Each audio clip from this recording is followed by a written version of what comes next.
The next presentation we have up here is by Chaitali Diwan, who is a researcher in data science. Her title of her presentation is Narrative Arc Computation Towards Digital Empowerment. Please welcome Chaitali Diwan. Good afternoon, everybody. I'm Chaitali Diwan.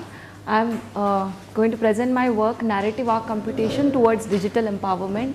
My supervisor is Professor Srinath Srinivasa and co-supervisor is Dr. Prasad Ram. So education system today has become akin to a factory model. There is standard syllabus, there is hierarchy and batching of students based on the age, and the whole system is designed to an average student. So it is also geared for efficiency in instruction to that average student. But as said by Todd Rose, idea of an average student itself is a myth. Learning actually happens in a multidimensional setting. So somebody might be average in something and somebody else might be average in something, but it would be difficult to actually figure out some average person in everything. So it would so happen that education may not cater to anyone at all in that case. So for this reason we propose personalization, which is an important design element in educational efficiency. So personalization was very difficult earlier, since we were looking at education at scale. That's how the schools and the factory model kind of setting came up. But with the penetration of web everywhere, it is possible to do personalization. So we leverage this and propose a model called Narrative Arc, which is a sequence of interesting and personally meaningful learning activities which are based on principles of learning theory, learners profiles and learning activity profile. The characteristic property of personalization is elasticity in the system. We do not say that you have to make the whole syllabus according to one person. It's not that. We are saying that if you have a standard syllabus, you can tweak it a bit above or below to suit a student. Suppose somebody is in 8th standard and they don't know something about 4th or 5th standard. So probably you could give those additional resources for them or classes for them to come up. So there is a standard learning pathway that can be followed, but it can be tweaked to according to the students or the learners. So for this we first create coherent learning pathways which would be standardized for everybody, and then these learning pathways would be personalized to particular students, which we call as a narrative arc. So to first understand how we do this model, we first envisage learning space or learning resources as a two-dimensional logical space, with the x-axis being the domains and y-axis being the levels in that domain. So here we have taken an example of a mathematical domain.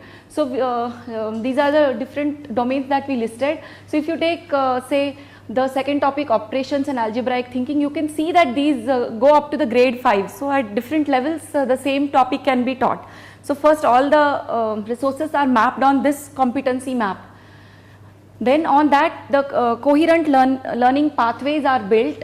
So coherent learning pathways are more or less like a road network you could see on this map. So coherent pathways require that there is a semantic smoothness when you transit from one learning resource to the next. Also when a learner moves from one resource to next, there should be something new that he is learning. And also there should be at the end of the path when he completes, there should be increase in the knowledge or learning that he has got. So building such coherent learning pathways maximizes compression and skill building, and it increases the educational efficiency. So this is a rough diagram of what we plan to propose. So on the grid, those squares are all the competencies which we see in the competency map, and the different pathways are generated over it. This should have been actually fully covered like a road network. So these are the different paths which will be generated, and then in narrative arc you will decide which of the resources would go to those paths, and that would be provided to the student. Let's look at some of the literature. So most of the literature we found was in closed corpus, where the learning resources were created by a single company or a person. So in those things they assume that there is a structured content which they can use to automatically generate the pathways. And also some of the resources were looking at other learners to see how the pathways. So initially some human creates the pathways for the students, and whichever pathways are successful, those are used for other learners. So these are the two approaches that are used in closed corpus, and there are also some recent work in open corpus learning resources. Open corpus means the learning resources which are available to everybody, and for this open corpus, the challenge is to find out the order. So here they are using different techniques like annotating whatever is the content and finding out what is the prerequisite, what is the outcome, and then some of them prerequisite determination is done by linked open data, and in some cases they are annotating by knowing what is assumed of a student and what he is learning in that domain, and they use that to generate the pathways. So most of the work that considered here do not consider personalization of learning pathway, they generally consider only the pathways, and wherever there are personalization, they are mostly limited to ITS, that is intelligent tutoring system, or they are based on closed corpus settings. Also, as far as we know, learning pathways based on exposition, coherence, novelty and topical anchor that we are going to talk about is not looked at in the literature. Also, learning pathways are considered to be sequence in the literature, but we propose that learning pathway need not be strict sequence. There will be a sequence, but there could be a group of topics that you could learn independent of which sequence. So you have to learn that group and then you can move to the next, or it could happen that there is a forking from one concept, you could go to two different concepts. So we do not consider exactly a sequence, but it's like a graph structure which can be directed, and sequence can be built over that. So currently we are working on first generating the learning pathways automatically. So the model we are proposing is the learning pathway model consists of two components. One is learning pathway generator, where we actually generate the pathway, and the second is the validator. So this validator is built using the human pathways, and it will validate whatever is generated, because we would be generating many thousands of pathways. It's not possible for human to validate everything. So some of them will be validated, using those others will be validated. So how does the learning pathway generator work? To create the learning pathways, we have first created the following scores. So we first generated something called as semantic coherence, which is defined as measure of semantic or exposition smoothness of transition from one learning resource to the next. Then we also have a measure called novelty, which measures how many of the novel concepts are learnt in the next learning resource as compared to the previous in the pathway. And we also calculating characteristic anchor. So characteristic anchor is the probability distribution over the topics that are present for that particular learning resource or the competency, and this could be used to measure the learning progression or the complexity or the pedagogic level in the competencies. So using all these three, we plan to generate the learning pathways. And in the validator, in this previous generator, what we do is, when we are choosing the next resource, we just do a local consideration. Locally we will figure out which of these points, how is the measure, and we choose the learning pathway. But we want to make sure that the learning pathway that is generated is not only locally coherent, but also globally coherent. The whole pathway should make sense as such. So for that we consider different points like whole pathway is coherent, or if the pathway has actually increased the knowledge and the number of competencies. It could be that the pathway is very nice, coherent, but it is taking very long. There could be many resources, whereas another pathway would create small resources. So these are the different things we would consider to validate if the pathway is good enough or not. So what is the implementation we have done among this is we have built a model to compute the semantic coherence. I have already told what is semantic coherence. So it is that the topical dissonance, topical distribution between two learning resources should be minimum. So this is the component diagram to figure out coherence and novelty generator. So we have used graph kernel method here. So a term coherence graph is built for the entire corpus of learning resources, and each learning resource, two learning resources are compared here. So the key phrases are extracted, and then semantic context graph is generated. Semantic context graph is all the neighbors of the key phrases along with the edges that connect them. So that comes from the term Cochrane's graph. Over this graph, we first merge the graph and then run the random walks over it. We do this because individually we could have run the graphs on each of the learning resources and then compared how the random walk compares, but we have merged that, and on that we take the random walks. So we build a transition matrix for the merged graph. I won't go into details of this. So on this transition matrix, what we do is when we randomly start a walk by taking a term from one of the learning resources, and then next walk is selected based on the transition matrix of the merged graph. Numerous long random walks are run over this, and average of this gives us the semantic coherence score.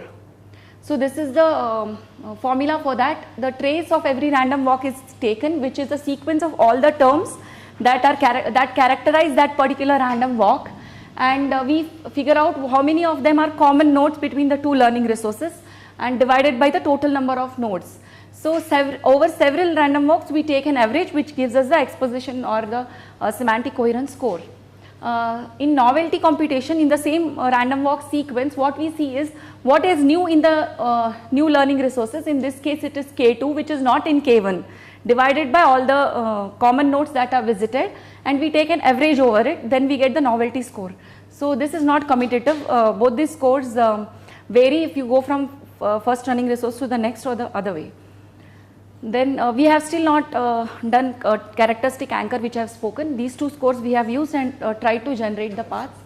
So we have used the data set from guru.org. It comprises of 4.2 million learning resources in total, and the learning pathways here in Guru were curated by teachers, and we take that as ground truth for all our work and testing. So this semantic coherence score that we generated, we wanted to see how it works on a learning pathway. So we took 8 human identified learning pathways, and in the pathway we measured that took the first resource, then second resource, then first and third. So these are the 1, 2, on x-axis it shows how many resources apart it is. So the first, if it is one resource apart, you can see that the coherence score is touching almost 1, and when you see the resources are far in the same pathway, it is reducing. It will still be coherent, the score is above 0.5 because they all belong to the same semantic space. We did the comparison with document embedding, which is a popular method to understand the semantics, and we could see that it couldn't differentiate between the different learning resources in the pathway. It would give us a similar score for everything in the pathway. It could differentiate only outside the pathway. If we take any two random, then document embedding was working fine. So then we took some of the learning pathways to see if there is a correlation. I have just chosen 5 collections or learning pathways to visualize. So we can see that there is particular pattern in the learning resources. So we have used PCA to make the data two-dimensional.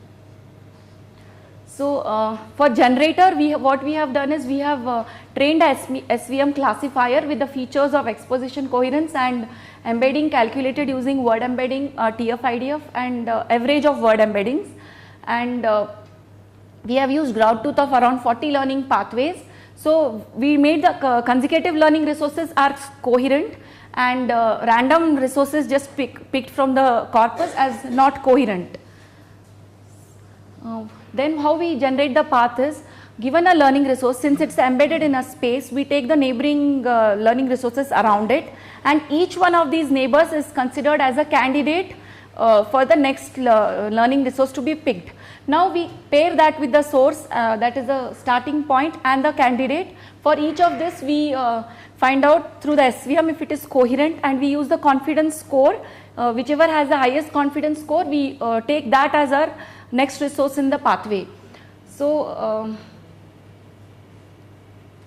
here is the first cut result we have got.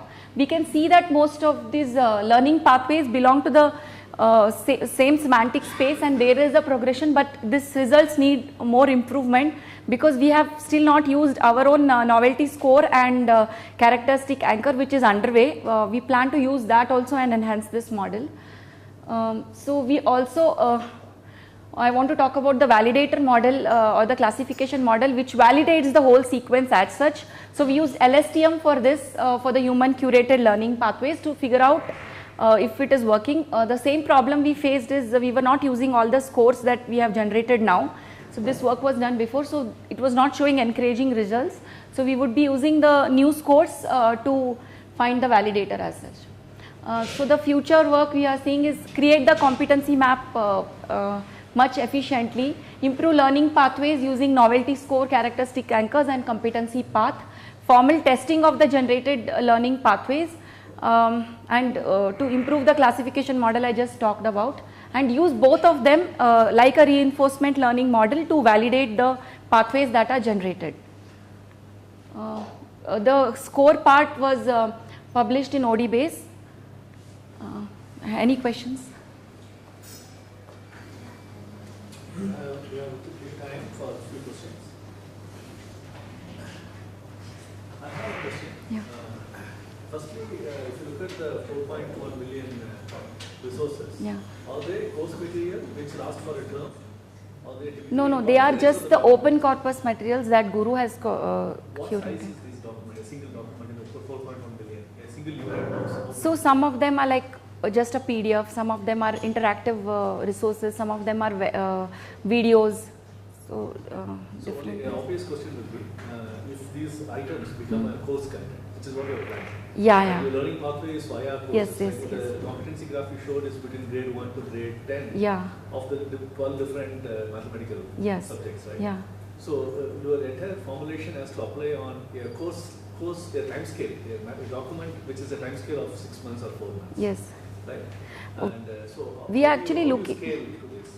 Because the way you see, look at the term concurrences, maybe okay for a single PDF of 2 pages, 10 pages. Yeah. But how do you make sure? No, actually that competency map can be at different granularity level. What I showed you here was at a higher granularity level. If I want to say for this particular chapter, I can go to that granularity level and create the competency map. Second thing is the obvious question is, would you create a ground truth in terms of what a human, let's say if I am creating a sequence, a pathway, what you call as what you call the arc, right? Narrative arc, for physics, right? And I would say this kind of method is needed for automatically sieving through some million documents. But a single course material in a school or a college is about 4 terms or 5 terms. And a real expert can easily suggest in physics what should be the sequence of the basic studies. So where is the application for having to deal with the scale data, where this algorithm gets applied? No, actually this is one, pathways are generated and professors or teachers can change the pathways, but we are giving them a kind of base. No, For as a professor, if I know the topic, the next 4 months or 4 terms, I can schedule it because I know the content very easily. True. For you to apply this kind of algorithm, I see this is relevant for a scaled pathway. That is a pathway which is 20 or 30 units, which a human is not able to handle. Do you see an application where such a scaling happens? See, what we are actually planning is narrative arc, where suppose you have generated a pathway, but if student doesn't know something before, like prerequisite will be automatically suggested to it. So this and if someone is very interested, so if the classroom is become boring to him because he knows most of the things, are able to learn it and wants to learn something more, that also can be added to the pathway. So that is what we are saying, that standard pathway will be generated, but for us to do any model, we need to first generate the pathways, otherwise my narrative arcs won't be useful. So what we are doing is, we have some pathways that are generated by teachers, but it is not for all the domains. So right now this Guru has the pathways for up to K-12 in math, science and physics. So but if I want to apply it to say a different domain where they don't have any too many resources, it's a niche domain, in that case also our model will work, because we are just trying to learn how the progression passes from the whatever is curated by the teachers.